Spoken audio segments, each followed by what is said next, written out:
Olybrius est tout seul dans sa chambre. La télé est en panne, il s'ennuie. Il a bien vu des livres et des magazines intéressants à la bibliothèque, mais il ne sait pas lire. Si seulement il pouvait apprendre. Oh là, mon jeune ami, tu as l'air bien triste. Peut-être que je pourrais faire quelque chose pour toi. J'en doute fort. Et d'abord, tu es qui, toi? Je suis Cosmo Pollux, et je vole au secours de tous les enfants qui s'ennuient. Mais, dis-moi ce qui t'arrive. De toute façon, je vois pas ce que tu peux faire pour moi. Mes copains sont en vacances, la télé marche plus. Je sais même pas lire. Je vois, je vois. Laisse-moi réfléchir, Olybrius. Tu entends ces voix, Olybrius? Qu'est-ce que c'est? T'as réparé la télé? Non, Olybrius, j'ai une bien meilleure surprise pour toi. Je vais t'emmener faire un voyage avec moi. C'est quoi ces grosses boules? Ah ah! Tu aimerais bien savoir? Eh bien, ce sont deux planètes pas comme les autres. C'est de la plus grosse que vient cette mélodie étrange. Elle s'appelle la planète des alphas. Je suis sûr qu'elle va beaucoup te plaire. Quant à l'autre, c'est la planète des bêtas. J'espère que nous ne devrons pas nous y rendre. La planète des bêtas est une horrible planète, recouverte de cratères et de volcans en feu. Ses habitants, les bêtas, vivent au milieu de poubelles puantes, dans une saleté épouvantable. Ils sont sous la domination d'une méchante sorcière, Furiosa. Depuis qu'elle leur a jeté un sort, ils sont devenus stupides et passent tout leur temps à se battre ou à dormir. Ah, quel endroit merveilleux! Que mon génie est grand! Comme je suis fière de mes créatures, les bêtas! En revanche, sur la planète des alphas, habitent d'étonnants petits personnages, les alphas. Ils ne pensent qu'à s'amuser, à rigoler. Ils jouent beaucoup ensemble et circulent dans des engins incroyables qui traversent des tunnels féeriques. Chez les alphas, il y a deux familles différentes qui s'entendent merveilleusement bien. Il y a d'une part la célébrissime famille Voyelle, dont les membres sont réputés pour leur voix exceptionnelle. Et d'autre part, la famille Consonne. Ils sont dotés de pouvoirs magiques et détiennent des secrets qu'ils ne révèlent qu'à leurs amis. Comme ils ont l'air sympas et rigolos, ces petits alphas. T'as raison, Cosmo. Cosmo Pollux. Cosmo, ce serait super de faire leur connaissance et de jouer avec eux. C'est sûr qu'avec ces petits personnages, je m'embêterai plus. Allez, s'il te plaît, Cosmo, emmène-moi avec toi. Attends un peu, Olybrius. Les alphas sont très méfiants, car Furiosa et ses affreux bêtas cherchent toujours à les détruire. Il faut donc que tu les connaisses un peu avant de les rencontrer et de jouer avec eux. Bon, d'accord, Cosmoplux. Cosmo Pollux. Oui, Cosmoplux. Mais dépêche-toi, car j'ai hâte de m'amuser avec les alphas. Bon, écoute, un peu de patience. Attends. Oui. On pourrait utiliser mon visoparloscope. Ton quoi? Mon visoparloscope. Et voilà. Tu vois, c'est une grande lunette magique avec laquelle on peut voir et entendre à distance. Ah, regarde Olybrius. Voici justement un alpha. Comme il a l'air rigolo, ce type qui porte sa canne à l'envers et qui éclate de rire en faisant ah. C'est Monsieur A. Il adore faire des blagues. Et sa farce préférée est de tenir sa canne à l'envers. Chaque fois qu'on lui demande pourquoi, il éclate de rire en faisant ah. Oh, j'en vois un autre. Un type tout rond qui fait des bulles en faisant oh. Lui, c'est Monsieur O. Il est émerveillé par tout ce qui est rond. Et par-dessus tout, il aime faire des bulles bien rondes. En plus, chaque fois qu'il voit une belle bulle, il ne peut pas s'empêcher de pousser des oh admiratifs. Mais Si par malheur la bulle éclate, il est tellement déçu qu'il fait « Oh. avec tristesse. Tiens, je vois une personne longue et mince qui porte un truc sur la tête. C'est Madame I. Elle a mangé trop de frites et elle est devenue aussi longue et aussi mince qu'une frite. De plus, elle porte une patate sur la tête. C'est quoi ce drôle de rire? Ce n'est rien. C'est juste que Madame I est une personne très originale. Elle aime danser et rire comme une folle. Ouah, regarde Cosmo. Je suis déjà allée au cirque mais j'ai jamais vu un truc pareil. Celui-là tient en équilibre sur une grosse boule qui roule sur un fil. C'est très fort. Et pourquoi il fait hi? Tu veux parler de Monsieur Y sans doute, le cousin de Madame I? C'est le meilleur acrobate du cirque Alpha, mais c'est aussi le plus téméraire. Un jour, il a pris trop de risques et il est tombé. Depuis, il est devenu un peu craintif et c'est pour cela qu'il fait...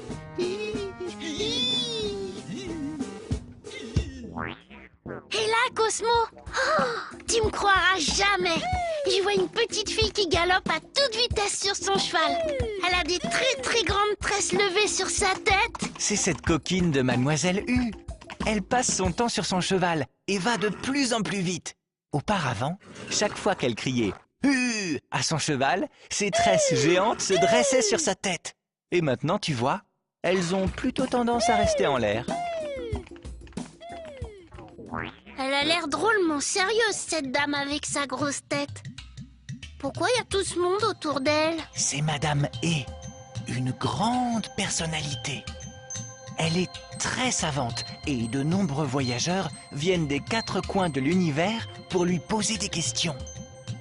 C'est quoi ce truc qu'elle a sur la tête? C'est une auréole. Lorsqu'elle veut dire oui, elle fait et une auréole apparaît au-dessus de sa tête. Quand elle hésite ou qu'elle n'est pas sûre, elle fait et son auréole disparaît. Quand elle ne sait pas, ce qui lui arrive assez souvent, elle reste muette. Elle détient encore d'autres secrets que tu découvriras quand tu la connaîtras mieux. Enfin, te voilà, Cosmopollux. Je te cherchais partout. J'ai une mauvaise nouvelle. De nombreux alphas ont disparu. Je ne comprends pas. Ils étaient pourtant sous ma protection. Tu as raison de t'inquiéter, petite fée. Grâce à ma géniale sorcellerie, j'ai trouvé le moyen d'enlever tes petits protégés. J'ai déjoué ta vigilante protection. Et mon armée de bêta a réussi à capturer les alphas. Ou tout au moins un grand nombre d'entre eux. Sur la planète des bêtas, le robinet, la limace, le zibulus et le chat sont retenus prisonniers dans un cratère. Ils sont gardés de près par des bêtas agressifs, munis de lances. Les pauvres, ils font peine à voir. Le monde n'a jamais couru un si grand danger. Il faut à tout prix empêcher Furiosa d'exécuter son plan diabolique. Nous allons capturer tous les alphas pour découvrir tous leurs secrets. Puis, nous les détruirons, un par un s'il le faut. Ainsi, j'aurai la connaissance absolue et je deviendrai la reine de l'univers. Non!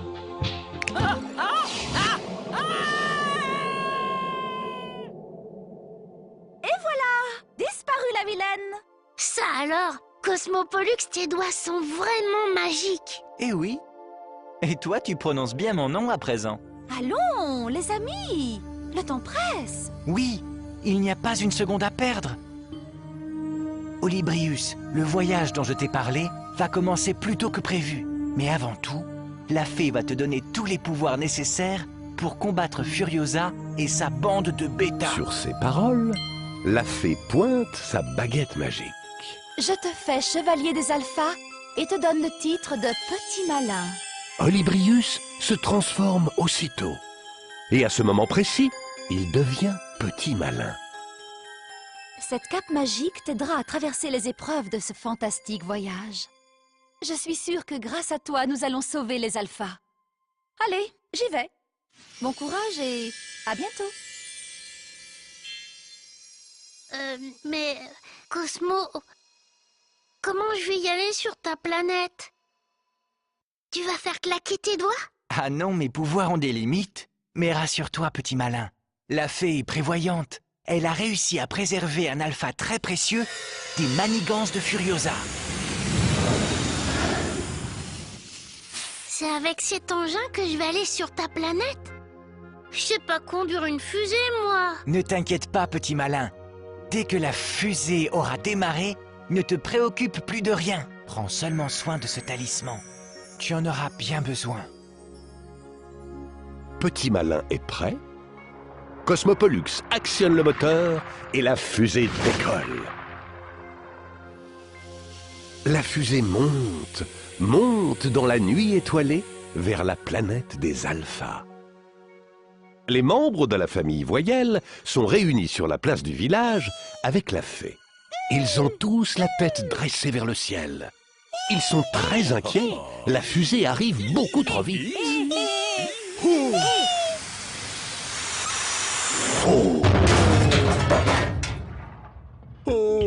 Finalement, à la surprise générale, la fusée vient de tomber sur la tête de ce pauvre Monsieur O. Quant à Petit Malin, il est éjecté de la fusée. Heureusement, ce n'est pas trop grave. Petit Malin n'a rien et Monsieur O s'en sort avec une grosse bosse sur la tête. Bon, plus de peur que de mal. Allez, il n'y a pas une seconde à perdre. Il faut rapidement trouver un moyen pour sauver les alphas. Ça y est, j'ai trouvé.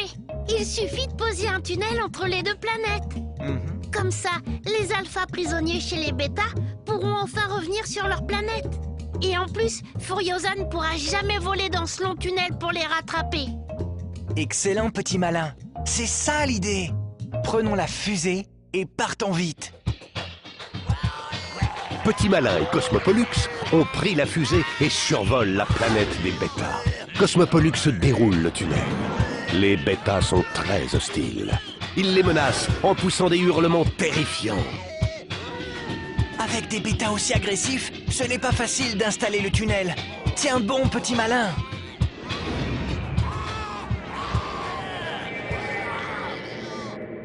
Hurrah! Regarde! Nous avons réussi! Allons vite sur la planète bêta avant qu'ils ne remarquent le tunnel. Arrière, petit ver de terre! Foi de Furiosa, je vais vous réduire à néant!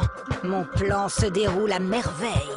Il reste seulement quelques alphas à capturer. Et ce sera la fin de l'humanité. Mon règne est proche. Bientôt, plus personne ne pourra lire ou écrire. Et ce sera le chaos! Ah! Qu'est-ce que c'est? Ah! Je reviendrai!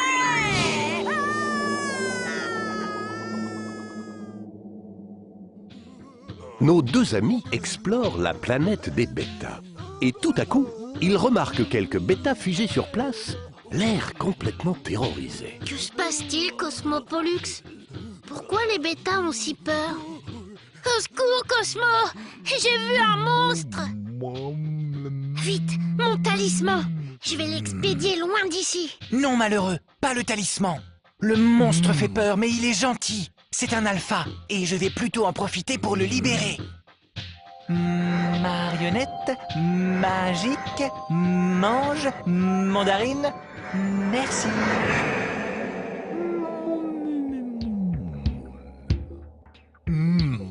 Voyons, ne soyez pas inquiets.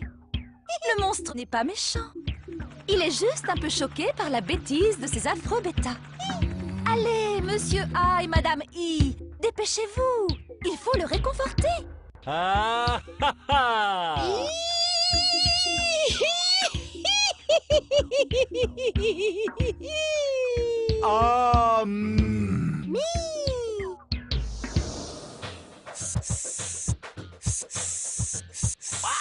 Cosmo!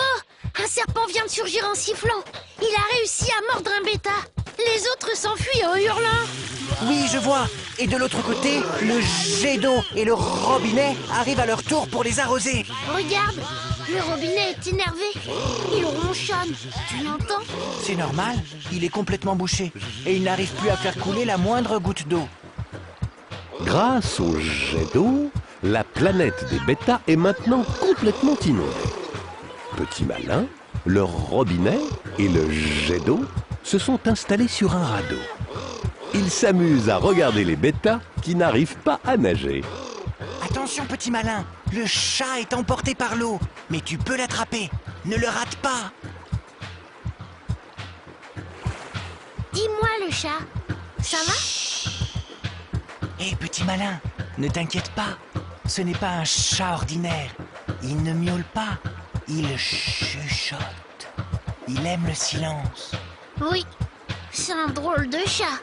Attention, l'eau monte de plus en plus. Je vais évacuer le robinet, le jet d'eau et le chat sur la planète des alphas par le tunnel. Rivière, radeau, rescapé, revoir, au revoir. Jeu, joueur, joyeux, jeune, jaillir. Chaton, chuchote, chanson, chasser.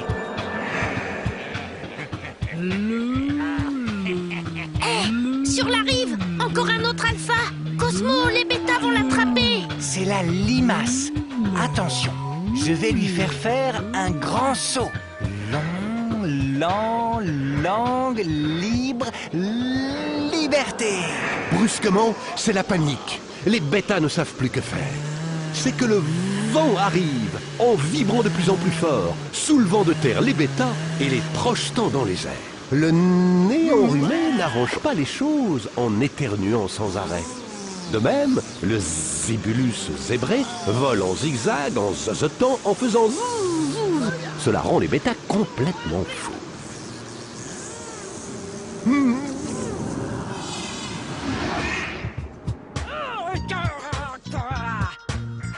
Vous n'êtes qu'une bande d'incapables. Vous n'avez même pas réussi à surveiller ces petits alphas de rien du tout. Vous aurez de mes nouvelles. Pendant ce temps, les derniers alphas libérés arrivent tranquillement sur leur planète. La fée, ainsi que tous leurs amis, les accueillent dans la joie générale. Eh oh, les alphas! La fée est enfin rassurée. Tout son petit monde va être à nouveau réuni. En effet, d'autres alphas qui s'étaient cachés pour échapper à Furiosa et ses terribles bêtas arrivent des quatre coins de la planète. La petite troupe est emmenée par le cornichon qui fait le coquin. Il est suivi de près par la toupie qui tourne tellement qu'elle finit par tomber. Derrière, la botte bondit dans tous les sens. Tandis que le perroquet parle sans arrêt en postillonnant. Fidèle à son habitude, le gulu fait le guignol. Quant à la dame, elle avance en dandinant son gros derrière. Oh là là, on peut dire que c'est la grande fête sur la planète des alphas.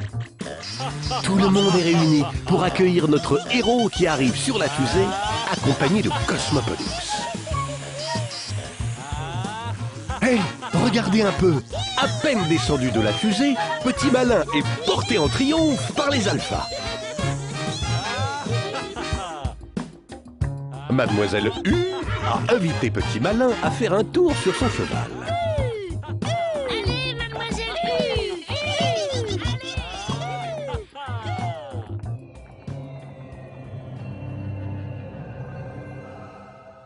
Que se passe-t-il? Au secours, Cosmo! Les alphas ont disparu! Non, Petit Malin, ils n'ont pas disparu. Ils se sont transformés et ils te remercient de les avoir sauvés. Mais comment ont-ils fait pour se transformer? Ah, ça! C'est un de leurs nombreux secrets que tu découvriras à l'occasion d'un de tes prochains voyages.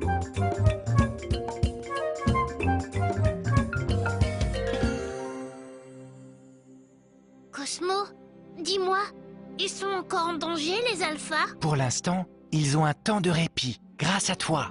Mais Ils comptent sur ton courage pour voler à leur secours à la prochaine alerte. Pas de problème. Ils sont mes amis pour toujours. Et je vais écraser cette horrible sorcière.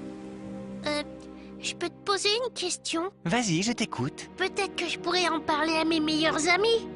Comme ça, on sera encore plus fort contre cette maudite sorcière. C'est une bonne idée, petit malin. Mais avant de parler des alphas à tes amis, assure-toi qu'ils sont dignes de connaître leurs secrets et qu'ainsi, ils ne les trahiront jamais.